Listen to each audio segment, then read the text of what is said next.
Hi everyone, welcome back to another gameplay of Infinitode 2. So let's continue with the Tower Guide series, and right now I'm going to show you Blast, the next tower in the list. And as always, we're going to analyze the stats, the abilities of this tower, how to best use it, the main strengths, the weaknesses, and I'm going to just give you guys my personal opinion about this tower. And then at the very end, we're going to just take a very quick look at research and endless research. So as always, let's jump here into level 1.1 and let's see this tower.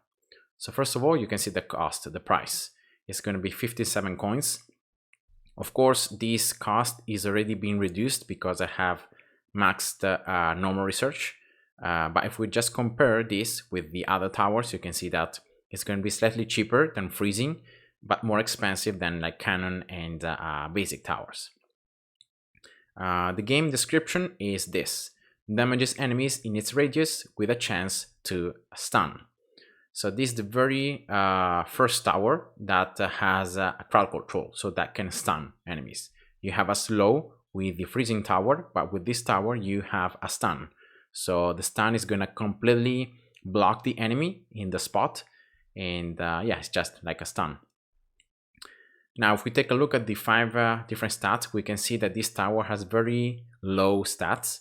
Only 2 of range, so 2 out of 5 of range, 1 attack speed, 1 damage, 3 out of 5 in crowd control, crowd damage, and then 3 out of 5 of agility.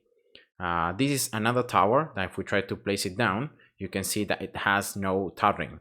And that is because this tower is gonna like emit a pulse, and it's gonna do damage instantaneously to all the enemies that are gonna be in its range. So this tower has no cap in terms of how many enemies it can damage. It's gonna like damage all the enemies in its range, and you can see that's why there is no rotation speed, there is no projectile speed, and so on. Then here we will just take a look at the effectiveness against enemies. You can see that well, this tower cannot hit the flying enemies, right? And then it's gonna do 50% more damage to armored. It's gonna do normal amount of damage to bosses, and then it's gonna do less damage. So it's gonna do only 50% of damage to basic, fast, healers, and constructor, and it's gonna then do only 25% of damage to strong, icy, venom, and light enemies. So yeah, this tower already has a huge handicap already by just the stats. You can see just comparing to Splash, you can see here there are more 100s, there are more 150s in terms of numbers. This tower instead has a lot of 50s and a lot of 25s. Now if we just place it, you can just compare here, for example, against a basic tower, the range. You can see that the range it's smaller than a basic tower. Of course, here all the numbers are boosted because of research, and yeah, so you have damage, you have attack speed, then you have the stun chance. So of course this is the percentage, so the chance of being able to stun the enemies as you are damaging them in the range. And then we have the special stat that it's gonna be in this case stun duration, so how long the enemies are going to be stunned, and you can see here is in seconds. And if we just try to play here the first round, you can see that the tower, when it's going to attack, right, is going to emit this pulse. I don't know if we're going to be able to see it, I hope. Yeah, here we go. So could you see the pulse? All right, you can see it's like a wave. And it damages more the enemies that are closer to the tower, and it damages a little bit less the enemies that are further away. And yeah, that's how pretty much it works with these pulses. And you can see that the attack speed is pretty low, so you're not gonna be really able to like to attack very quickly, but that's just how this tower works. And then you could see there the stun. You were able, like I was able to stun an enemy. He see, this is the stun debuff, and the enemy is just still, like it's like frozen in the spot, and that's pretty much how it works. And And then here, taking a look at the abilities, of course, we have the 3 abilities that you're going to unlock between level 4 and level 7 of the passive level. You can only choose 2 out of these 3. The first one, Heavy Shell, you're going to lose even more attack speed, but you're going to gain 230% more damage. So that's a lot of extra damage that you get here. It's more than double. And then you also get 20% more stun, chance to stun. So yeah, with this one you lose a bit more of attack speed, but then you can increase a lot the damage that you can do. Then the second ability is very easy. You just gain more attack speed.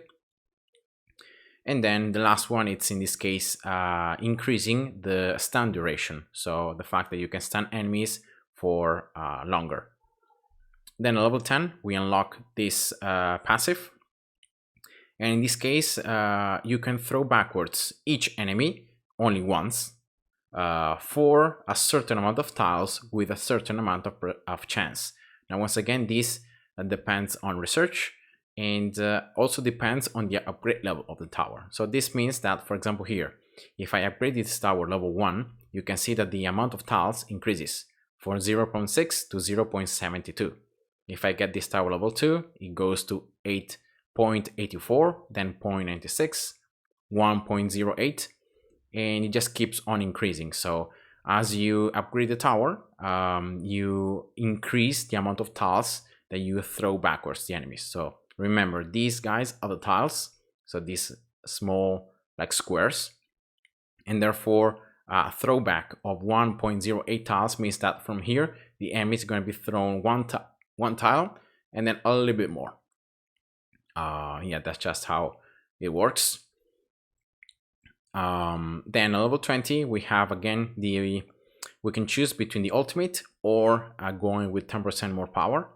And as always, power increases every single stat other than range and the special stat. And now the ultimate. Now the ultimate of this tower, it's again, in my opinion, is pretty bad.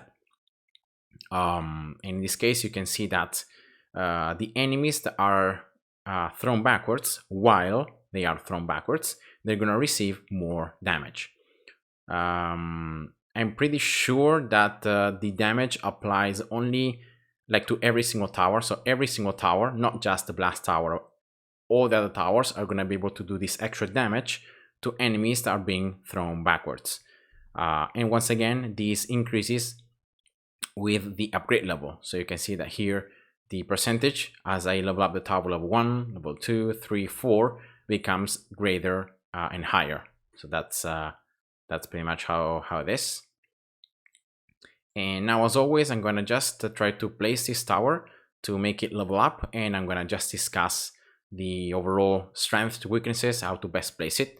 Of course, you can see that this tower has a pretty small range, and therefore you're gonna place it close to those like U-turns, or to like somehow as you can target the maximum amount of path. So for example, this spot could be good, but for example, this spot is bad because you can see that it's just a straight line. So the enemies are going to be able to get through very quickly. Instead, if the enemies have to turn, right, have to like move, then you can keep on stunning them. For example, also this spot is pretty good. You can see there is one turn and then another one. So the more turns you can, the more corners you can cover with this tower, the better it is. It's very similar to like a freezing tower in that, or like the splash tower in that particular way. And another thing is that because of the stun, you're gonna place this tower pretty close to the beginning. You don't want to stun the enemies right before they leak. You want to be able to stun the enemies as they come out. So place this tower always at the front. And yeah, that's just how to best use it. And now that being said, let's just here do this level, right? And I'm gonna just analyze this tower. So first of all, for the abilities here, I just recommend to always go with more attack speed, because the attack speed is a huge handicap of this tower. So if you can increase it, then it's very good. Now the second ability, it's questionable because this tower has been hugely nerfed in this in the 1.8 patch, and now it's just a very bad tower because you cannot stun the same enemy, cannot be stunned more than 10 times. Now here I don't know if we were able to see, but we can already see some throwbacks because the tower is level 10. Let's see here if I can show that that's the stun. And that's a throwback. I don't know if we were able to see it, but the enemy was the enemies are going to receive damage and they're going to be thrown backwards sometimes. See, that was another one, that's another one. And yeah, the more you upgrade the tower, the more tiles you're going to be able to push backwards these enemies. Remember, it's just once. So every enemy, only once you can push it backwards. Now, as I was saying before, you cannot stun the enemies more than 10 times. And each new stun is going to decrease by 10% the duration of the stun. So if at the beginning here you can see it's I don't know, almost 3 seconds, then it becomes 10% less and 10% less. The more you stun, the more you keep on stunning the same enemy. And therefore, that's why in my opinion, now going for more stun duration as secondary ability, it's just bad. So in my opinion now, the best combo for these abilities is to go with more attack speed and then go with this. So you lose a little bit of attack speed, that's true, but then you increase the damage that you do, and you also increase the stun chance. So the fact that you're gonna be able to stun the enemies at least once, right? So yeah, but now this tower, it's a lot weaker than when it was before. Before it was one of the best towers for the late game, because between the throwback and the stun, there was no cap to the stun. So like a single enemy, you could stun it forever. So if you could place like a ton of basic towers, a ton of blast towers, all in range of one another, a very high level, very high passive level, you could literally like almost freeze the game, and you can make all the rounds last so long that yeah, it was very easy to like keep on farming your resources, increasing your score, and just getting those insane high scores. Now it's not possible anymore because you cannot stun the same enemy more than 10 times. And yeah, because of that, now this tower is just bad because the overall enemy's efficiency, it's already pretty low. Therefore you're not gonna really use this tower to do a lot of damage. You can see that here a level 9, almost level 19 here passively, is just like 2.1 thousand damage. So yeah, it's higher than other towers, but it's not super high. And another thing that I can say is that this tower, the last few levels are pretty expensive as well. It's not as expensive as Splash, but it's pretty expensive. Like level 8, 9, and then level 10 here you can see it's 2300 cash coins. Yeah, you can see here the pulsing. That's the damage that the tower deals. And yeah, here we go. So that's level 20. So you can choose between power or ultimate. Now, in my opinion, as I said before, this ultimate is pretty bad because only increases the damage as you are throwing backwards the enemies. So it applies just once and just for a very little time. You can see that the throwback doesn't really last long. I don't know if I can show here a throwback with one enemy, but like it lasts about like 1 second and then the enemy starts moving forward again. So yeah, in my opinion, the ultimate is just bad, and just go with power. If you're gonna place one blast tower, just go for more power so you have even more damage, more attack speed, and more stun chance. The range of this tower as well doesn't increase as it levels up passively. It's one of the few towers that doesn't get any extra range as well as you upgrade it. Only at level 6 it gets a little bit more range at upgrade level 6, but other than that the range stays the same. And you can already see wave 79, some enemies getting past. Of course, this tower works well in combination with like a freezing tower, because if you can slow down the enemies, you can keep them for longer in range of the blast tower, and therefore you can stun them more, you can do more damage. So Of course, the combo with the freezing tower, it's always very, very good. But yeah, I wouldn't recommend placing more than one blast tower, because once again, remember, each enemy cannot be stunned more than 10 times. It doesn't just apply to one blast tower, it applies to any blast tower that you place and that you use. So yeah, that's a huge handicap, and therefore yeah, in my opinion, like placing more than one blast tower, it's just you're just like using split spots that you could be placing other towers and have a lot more of damage, more efficiency, and just yeah. So that's pretty much it about this tower. And then take a look at the research. Of course, as always, you can just boost everything with research, and other than the obvious things. And up here you can see that the abilities, you can boost well, actually the special stats, you can boost the stun chance and the stun duration. And then up here, the abilities, you can see that you can increase just attack speed, right? Then you can increase damage that you're gonna do, so the bonus damage that you gain. You're gonna decrease how much attack speed you lose, and you're gonna also increase the amount of the chance of stunning. So remember that with this ability, so with Heavy Shell, you actually lose attack speed. So if you can increase this plus 5% means that you lose less attack speed. So that's why it's nice. Then this is the ultimate. So see how much damage you do with a 0 upgrade and then a maximum upgrade. See that it changes. Then here the stun duration. Again, this is the ability, and then this is the level 10. So you can see these are the tiles. You can see that once again it increases as you level it up. And then this is the chance to throw backwards the enemies. Now if we just take a quick look at Endless, that normally it's the game mode that just increases everything else.